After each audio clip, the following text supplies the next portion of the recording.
영국에서 아내랑 그런 대화를 할 때가 많습니다. 이상하다, 이상하다.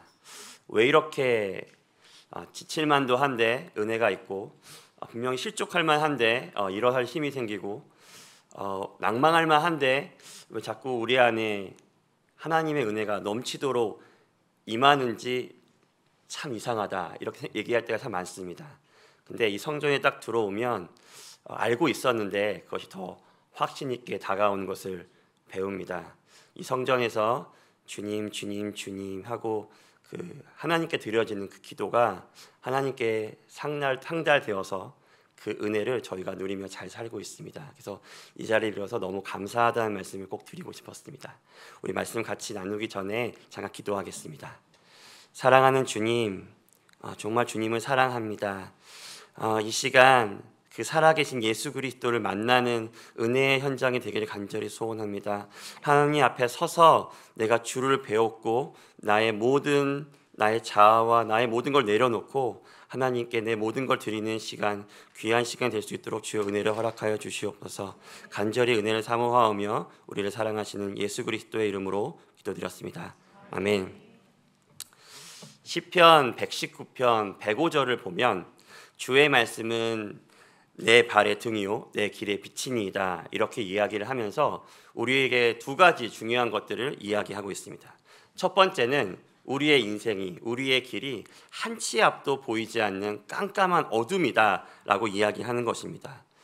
등 떠밀려서 어쩔 수 없이 한 걸음 한 걸음 걷기는 해야 되는데 어디로 갈지를 몰라 한치 앞도 보이지 않는 그 어둠 속에 두려워하며 걸어야 한다라고 이야기합니다. 이 길은 내가 걷고는 있는데 어디로 가고 있는지도 모르고 잘 걷고 있는지도 모르고 어디를 향해 가고 있는지도 전혀 알 수 없는 아주 캄캄한 인생을 너희들이 살고 있다라고 이야기합니다. 두 번째는 이 어둠의 길과 삶 속에 하나님의 말씀이 우리의 등이요 우리의 빛이다라고 이야기를 합니다. 성경이 우리에게 분명히 가르쳐주고 있는 것은 무엇이냐면 이 어두운 세상을, 이 캄캄한 세상을 잘 살기 위해서 우리에게 필요한 것은 명확한 목표의식, 뛰어난 실력, 좋은 방향성이 필요한 것이 아니라 하나님의 말씀이 우리에게 필요한 것이라고 우리에게 거듭거듭 이야기하고 있습니다. 시골의 밤길을 혹시 걸어보신 적이 있으신가요? 저희 할아버지 댁이 밤이 되면 별빛과 달빛 외에는 아무것도 보이지 않는 그런 아주 캄캄한 밤이 되는 시골입니다. 저희 큰할아버지와 작은할아버지 집 사이가 한 100m 남짓, 수도 없이 지나다니는 길을 제가 혼자 밤에 걸어야 됐을 날이 있었습니다. 정말로 많이 걸어갔던 그 길인데 아무것도 보이지 않으니까 그 길이 그렇게 두려울 수가 없었습니다. 무슨 소리라도 나오면 뭐가 나올 것 같았고 내가 지금 발을 잘 디디고 있나 식은땀을 벌벌 흘리며 걸어갔던 그런 기억이 있습니다. 아는 길도 어두우니까, 앞이 보이지 않으니까 이렇게 두려운데 우리의 인생길은 매일매일이 새로운 길, 처음 가보는 길 아니겠습니까? 이러한 길을 어두움 가운데 빛 없이 걷는다는 것만큼 두렵고 무서운 일이 없는 것입니다.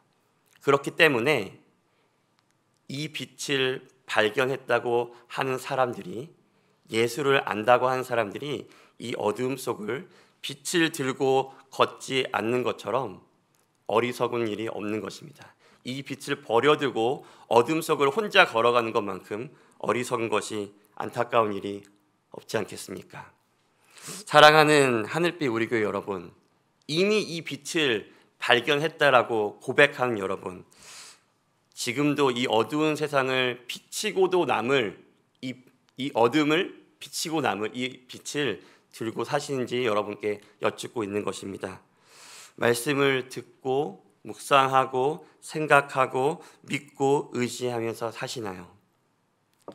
이 말씀이 나에게 이것이 맞는 거야, 이것이 옳은 거야, 이것이 좋은 거다라고 우리에게 가르쳐주는 대로, 인도하는 대로 여러분 매일매일 한 걸음을 살고 계신지를 여쭙고 있는 것입니다. 오늘 에스겔 말씀을 보면 이렇게 시작합니다. 여호와의 말씀이 내게 임하여 이르되. 우리 함께 말씀을 좀 묵상하면서 이 말씀을 우리 인생 가운데, 우리 인생의 이 어두운 길에 빛으로 삼아 한 걸음 한 걸음 걸어가게 되는 그 은혜가 우리 가운데 넘치도록 임하기를 간절히 소원합니다. 오늘 본문은 크게 세 부분으로 나눠볼 수가 있을 것 같습니다. 23절부터 26절까지는 하나님께서 보시는 이스라엘의 상태가 되겠습니다. 그리고 29절까지는 그들이 받을 하나님의 심판에 대해서 이야기하고 있습니다. 그리고 마지막 절까지 우리가 보면 왜 이스라엘이 그러한 상태에 이르렀는지 우리에게 그 이유를 분명하게 이야기하고 있습니다. 그럼 우리 함께 하나님이 말씀하신 이스라엘이 지금 그 상태가 된 이유를 같이 한번 좀 보겠습니다. 먼저 30절입니다. 우리 같이 한번 읽어볼까요?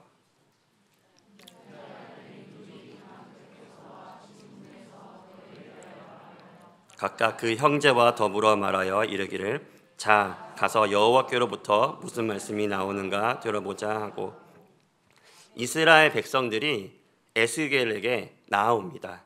다른 이유가 아니라 하나님의 말씀을 들으러 나아오는 것이죠. 근데 이 나아옴이 조금 깨름칙합니다. 왜냐하면 보이는 그 글과 같이 자 가서 한번 들어보자. 이거는 진실되이 자 가서 우리 여호와께서 뭐라고 얘기하냐 한번 들어볼까? 이런 뉘앙스가 아니라 그래 오늘은 뭐 한번 들어보지 뭐 이러한 뉘앙스를 주며 우리에게 하나님께 나아오는 이 이스라엘 백성들의 모습을 자세히 우리에게 보여줍니다. 31절의 말씀은 우리가 예상한 대로 정말로 이스라엘 백성들이 어떤 마음으로 에스겔에게 나왔는지 하나님 말씀을 들으러 나왔는지 우리에게 가르쳐주고 있습니다. 31절은 이렇게 이야기합니다. 백성이 모이는 것 같이 내게 나오며 내 백성처럼 내 앞에 앉아서 내 말을 듣지만 그대로 행하지 않으니 이는 그 입으로는 사랑을 나타내어도 마음으로는 이익을 따름이라. 아멘. 사람들이 말씀을 들으러 나옵니다. 하나님의 거룩한 사람인 것처럼 겉모습을 보기에는 아무런 문제가 없이 이 에스겔에게 이 말씀을 하나님 말씀 맡은 자에게 나오는 것이죠. 빛 대신 하나님의 말씀을 다 들었는데 빠짐없이 들었는데 듣는 대로 행하지 않는다.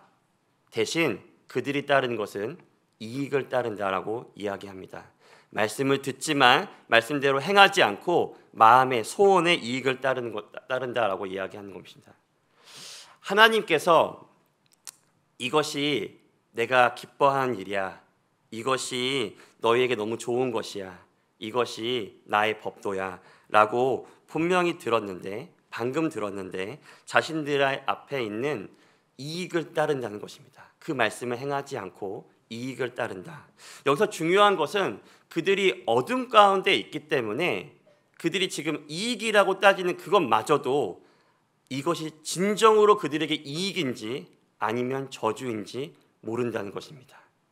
어둠 속에 봤기 때문에 그렇습니다.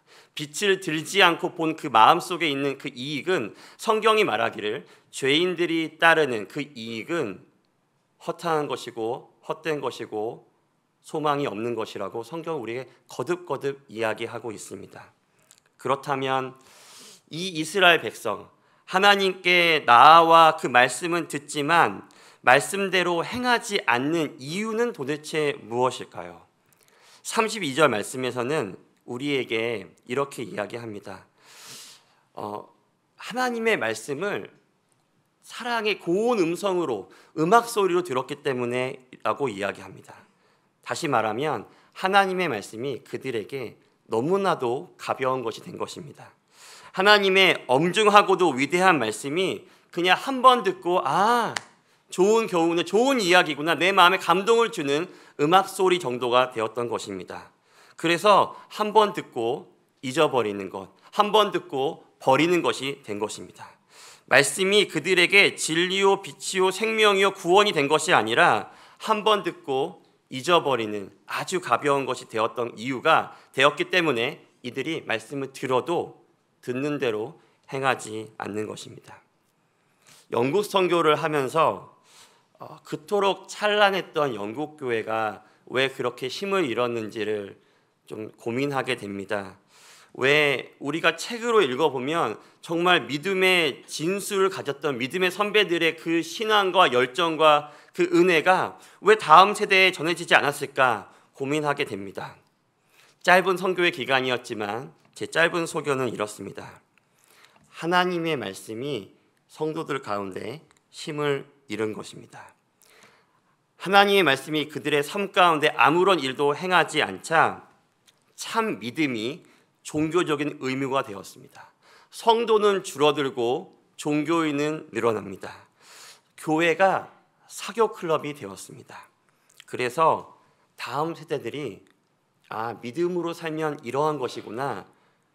세상이 말하고 이런 걸 말하고 있지만 복음을 붙잡고 있으니 이 사람 가운데 이러한 일이 이런 것이구나를 보지 못했기 때문에 지금 영국의 상황이 됐다라고 저는 판단하였습니다.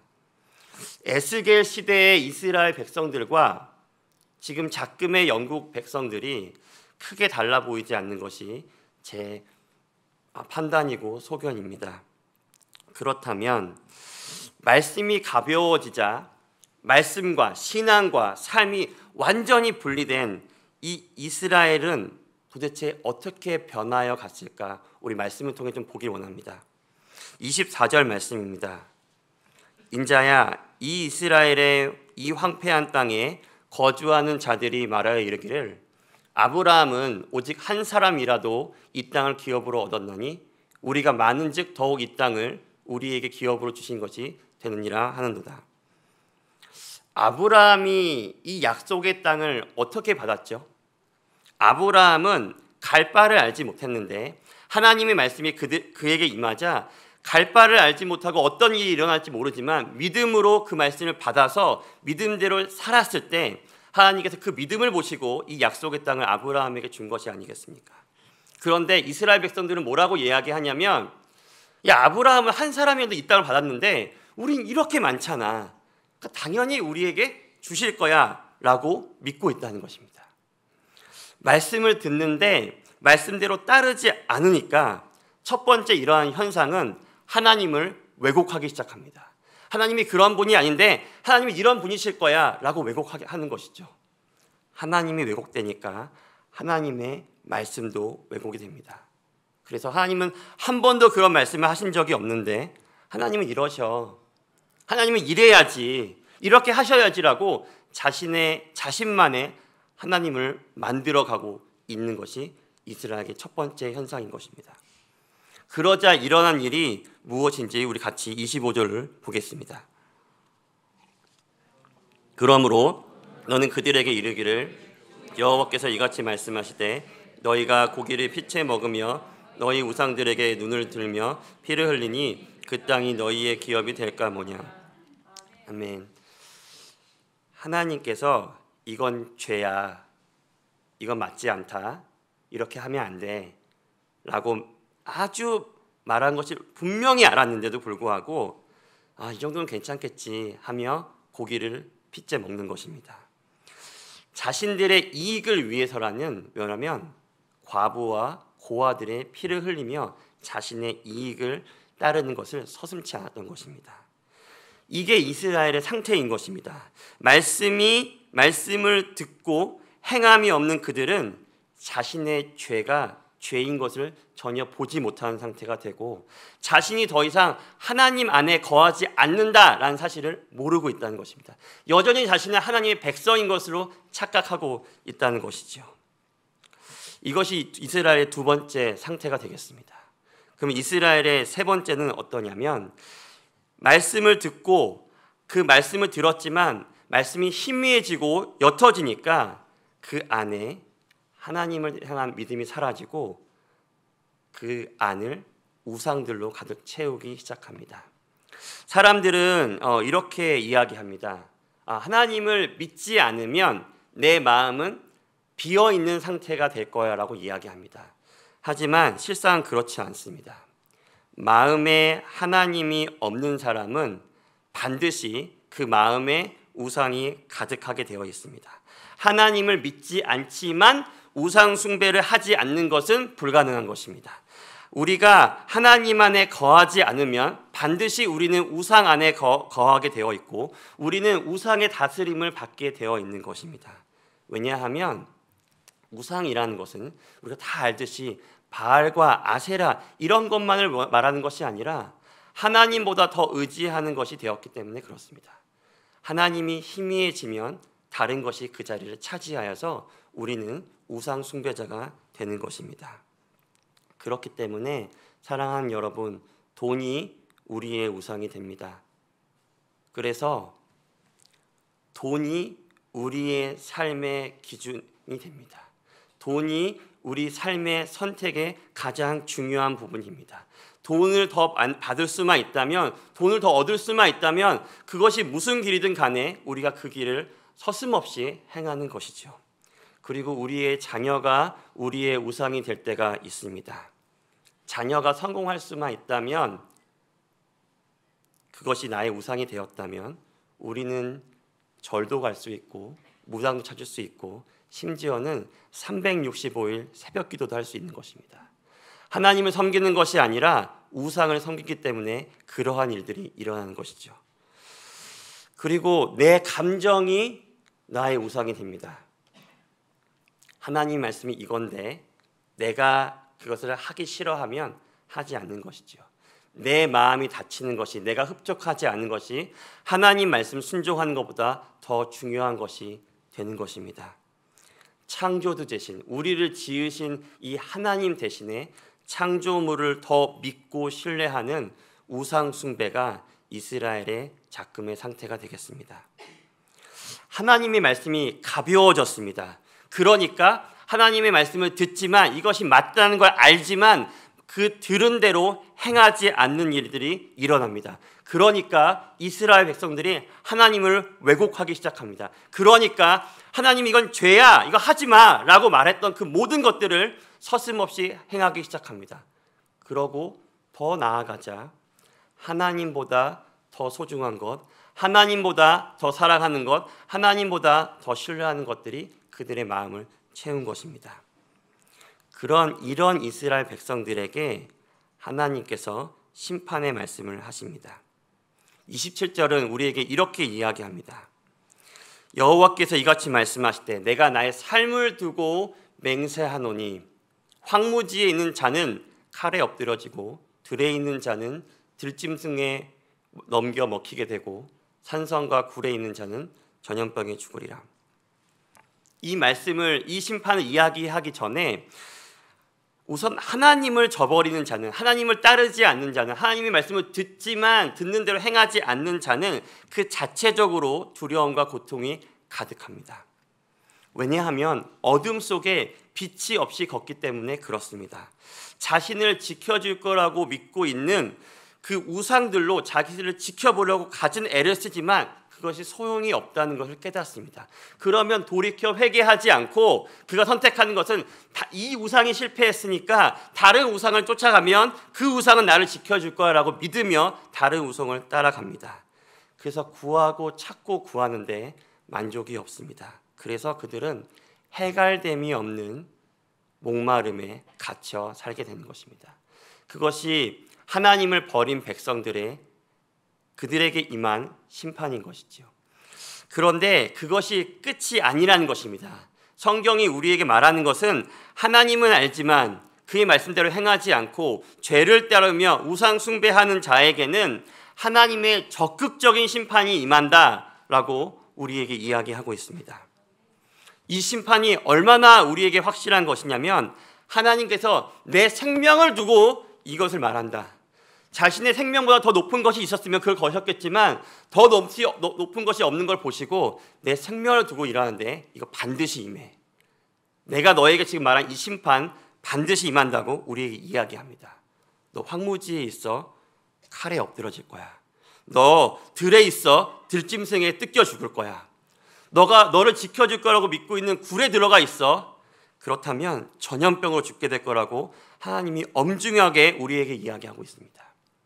사랑하는 여러분, 심판을 피할 곳이 없습니다. 심판을 피할 자가 단 한 명도 없습니다. 이것이 하나님께서 자신의 생명을 걸고 이 이스라엘 백성에게 말씀하시고 경고하신 것입니다. 그런데 이 이스라엘 백성들은 이 심판의 경고마저 가벼이 여겼습니다. 수많은 선지자들이 이스라엘에게 나와서 그의 말씀을 선포하였습니다. 근데 그들이 듣고 자기 멋대로 하나님의 말씀을 생각합니다. 하나님 우리 사랑하시잖아. 아니 설마 그렇게까지는 하지 않으시겠지. 그렇게 생각하고 죄를 또 짓습니다. 죄를 쉽게 짓습니다. 하나님의 명령을 지키지 않고 우상을 경배하며 내가 나를 지켜줄 거야 라고 믿는 그 우상도 믿고 하나님도 같이 믿는 우상 숭배자가 된 것입니다. 그래서 그들의 인생이 하나님의 말씀과 무관한 인생을 살게 되었습니다. 이들을 바라보시며 하나님께서는 그들의 거듭되는 죄를 보고도 용서하시고 참으십니다. 그런데 사람들은 그 하나님의 끝없는 사랑과 자비를 오해합니다. 죄 지어도 괜찮구나. 이 정도는 다 이렇게 하니까, 이 정도의 말씀까지 다 지킬 수는 없는 거니까, 하나님의 말씀에 모두 다 순종할 필요는 없으니까 우상 숭배하여도 괜찮구나. 하나님의 심판이 말씀을 하였는데 임하지 않는구나. 남들도 다 이렇게 사니까 나도 이렇게 살아도 괜찮겠구나 라고 하나님의 사랑과 하나님의 긍휼을 오해합니다. 그들은 하나님의 거룩하고 엄중한 말씀을 만홀히 여겼습니다. 그래서 오래오래 참으신 이 백성을 너무나도 사랑했지만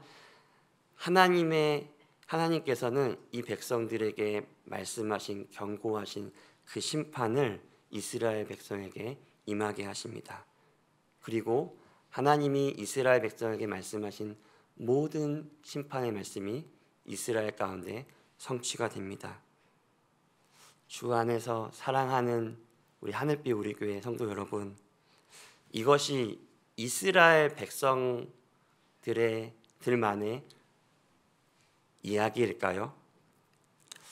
혹시 여러분, 저도 가물가물한데 지난주 설교 말씀이, 설교 본문이, 설교 제목이 혹시 좀 기억이 나시나요? 기억이 나시겠죠?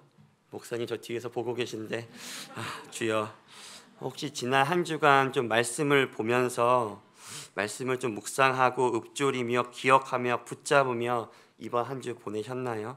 그 말씀 때문에 세상이 줄 수 없는 위로를 얻고, 그 말씀 때문에 세상이 나를 겁박하는 그 두려움을 이겨내고, 그 말씀 때문에 원래의 나라면 절대 할 수 없는 그 순종을 하며 그 말씀을 붙잡으며 사셨는지를 여쭙고 있는 것입니다. 사랑하는 여러분, 교회로 와서 다 모여와서 하나님의 거룩한 백성인 양 하나님의 말씀을 듣지만 이 건물을 나가자마자 우리 안에 아무런 말씀이 남아있지 않다면, 교회에서 하나님을 열정적으로 찬양하고 눈물도 흐르고 기도도 하지만 하나님이 기뻐하시는 것에 내 마음이 있지 않다면 우리의 예배 후의 삶의 모습이 하나님을 믿지 않는 백성들과 별 다를 바가 없다면 아마도 우리는 이스라엘이 걸어갔던 그 길을 걷고 있는 게 아닌가 싶습니다. 하나님께서는 이스라엘에게 하셨듯이 우리에게 이 말씀을 통해 끊임없이 말씀하시고 경고하십니다. 그리고 하나님의 이 엄중한 심판의 말씀은 반드시 성취될 것입니다. 하나님의 길을 떠나 하나님을 왜곡하고 죄를 사랑하고 창조주 대신 그를 구원한 구원주 대신 창조물을 섬기며 우상으로 섬기는 하나님과 하나님의 말씀과 아무런 상관이 없이 사는 믿지 않는 사람들에게는 그들의 삶 끝에는 하나님의 엄중한 심판이 있다라고 성경은 우리에게 이야기합니다. 33절은 우리에게 이 말씀을 더욱더 확고하게 이야기하며 이렇게 이야기합니다. 그 말이 다 응할 때에, 그 엄중한 심판이 임할 때에 하나님께서 선지자들을 통하여 말씀하신 그 말씀이 들려졌다는 것이 그날에 기억될 것입니다. 그렇기 때문에 그날 그 누구도 그 심판대 앞에 서서 주님, 나 진짜 몰랐어요. 나 너무나 억울합니다. 라고 이야기할 수 있는 사람이 단 한 명도 없을 것이라고 성경은 우리에게 이야기합니다. 그때 우리가 가볍게 지나쳤던, 가볍게 흘려들었던, 쉽게 잊어버렸던 그 말씀이 우리를 완전 휘감아서 우리도 한마디의 핑계도 못하게 될 것이라는 것입니다. 사랑하는 여러분, 그런데요, 이스라엘은, 또 영국 백성들은, 또 때로 우리는 이 하나님의 말씀을 가볍게 여겼지만 하나님께서는 자신이 하신 말씀을 신실하게 지키신 것을 우리가 알고 있습니다. 우리는 그의 말씀을 잊었는데, 그의 말씀을 가볍게 여겼는데 하나님은 그러시지 않으셨습니다. 그래서 약속하신 대로, 언약하신 대로 그의 유일한 독생자 예수 그리스도를 우리에게 보내십니다. 그 예수 그리스도는 우리의 모든 죄와 우리의 모든 연약함을 짊어지고 십자가에 죽으심으로 우리의 죄의 대가를 다 지불하십니다. 그리고 하나님께서 예수 그리스도를 부활시키시며 이 예수가, 이 그리스도가 참 빛이고 우리의 구원자심을 모든 열방 가운데 확증하신 것입니다. 정말입니다. 예수님만이 이 어두운 세상 속에 참 빛입니다. 예수 그리스도는 하나님의 말씀입니다. 예수 그리스도만이 우리를 죄에서, 이 세상이 준 두려움에서 우리를 구원할 수 있는 유일한 구원자입니다. 예수 그리스도만이 우리에게 참 평안과 참 만족을 줄 수 있는 참 하나님입니다. 그렇기 때문에 우리에게 가장 절실하게 필요한 것은 돈이 아니라, 노후 대책이 아니라, 좋은 직장이 아니라, 내가 가질 수 있는 인맥이 아니라 예수 그리스도인 것입니다. 예수 그리스도만이 우리의 구원자입니다. 그런데 우리에게 이 가장 놀라운 소식은 우리가 이렇게 간절히 필요로 한 예수 그리스도께서 우리를 너무나 사랑한다는 것입니다. 예수 그리스도가 우리를 사랑하지 않더라도 우리가 어떻게 해서든지 그분 앞에 붙들림 받아가지고 그 구원을 우리가 누리도록 갖은 애를 써야 함에도 불구하고 우리는 그렇게 예수께 붙어 있는 것이 아니라 예수 그리스도가 우리를 극진히 사랑하심으로 그의 안에 거하는 특권을 누리게 되는 것입니다. 그래서 구하는 자마다 성령을 주시며 예수께 속하게 되는 은혜를 거저 얻게 되는 것입니다. 하나도 이유가 없는데 우리의 구원자이신 예수 그리스도가 우리를 사랑하시기 때문에 그렇습니다. 그래서 우리는, 성도는 심판이 두려워서 예수를 따르지 않습니다. 내가 천국 가고 싶어서 말씀에 내가 순종해야지 하지 않는다는 것입니다. 왜냐하면 내가 아무런 소망이 없었는데, 내가 어둠 속에 있었는데, 그 너무나 두려웠는데 나에게 한 줄기 빛으로 찾아와 주셔서 우리를 구원하신 그 놀라운 사랑을 우리 모두가 경험했기 때문에 그렇습니다. 그래서 그 예수 그리스도의 그 십자가 사랑에 완전히 압도되어 그리스도를 즐거이 따르는 우리가 성도인 것입니다. 사랑하는 여러분, 이 빛을 어둠 속에서 버리지 마십시오. 우리를 극진히 사랑하여서 자기의 생명을 아낌없이 주신 이 빛을 따라, 그리고 이 빛이 우리를 인도하는 대로 따라 살아가는 우리가 되기를 간절히 소망합니다.